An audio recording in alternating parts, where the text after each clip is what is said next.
یو جنتي و په زراو زراو نوجوانان سیکیورټي ګارډ وی خادمان وی دا د شعبې لپاره به ځان له ځان له نوکري اوبو لپاره به ځان له کچي یو نه ډېر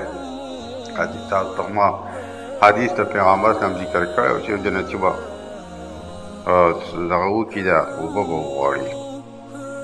نو چې اوبه وغواړي وروسته دغه آیت را روان دی وسقاهم ربهم شرابا طهورا ما له اوبو 1000 خادمان به لاس په نام باندې ودرېږي سره د ګیلاسونو سره د دیګونو هر یو خادم خپل اعزاز ګڼي چې صاحب له زه اوبه ورکوم خیال هم کوي دا جنتي به ځان مره ورکړي داسې به دا مخ د ټولو نه وړی دی بل طرف ته ځان به مره ورکړي الله تعالی ولې تپوس کوي څه چل دی ولې اوبه داسې صاحب مسله څه راغلی ده الله تعالی نس کومه دې خلکو د لاسه اوبه ولې نسي څه چل دی الله تعالی تا زما سره یو وعده کړې وه په دنیا کې او هغه وعده ده چې وسقاهم ربهم شرابا طهورا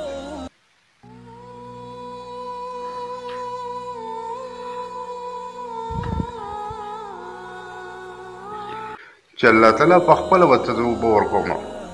نو تا چې ما ته په خپله اوبه نه راکړې د رس کومه دې خلکو ته لاسه دومره لوی ناز دومره لویه نخره د جنتي الله جل شانه په خپل قدرت باندې دې سړي ته اوبه وړاندې په خپل لاس باندې الله تعالی د ژوند چې کوم لاس مناسب دی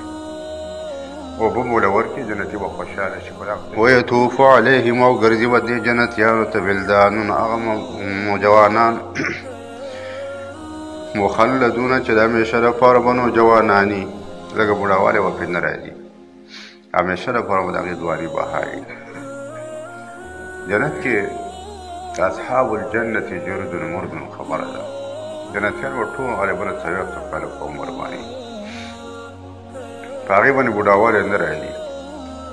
او نو په جنت کې داسې ګیرې دی چې ټول دا جنت دغه انسان ته وایي چې په هغه باندې ایښته نه بیراوي سر د ایښته خو د حسن علامات ته دا خو وایي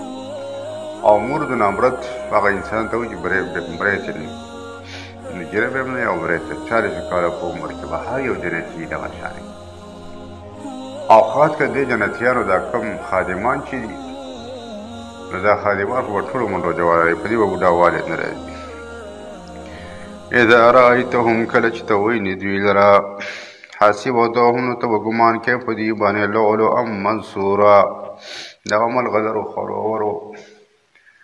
دونه حسندار او دونه خوبصورت نوجوانان داسې نه چې خدمت کوي نو په دې به ګرد پروت وي چېرته یو پې خوله راځي ګرې چېرته یا به د سوړ بي دي د خولې دا زبردسته صفا مخلوق دی خوبصورته مخلوق دی چې ستا په دې باندې نظر ولګي ته که دا چېرته خورې ورې ملغلرې دي خوره ملغلره وإذا رأیته کله چې وینې ته ثم رأیته نو په دغه ځای کې به وینې ته نعیما نعمتونه و ملکا کبیره او بادشاهي لویه دغه ځای کې د جنت نعمتونه د هغې بادشاهتونه د هغې ماحول ټول سازګاره غوره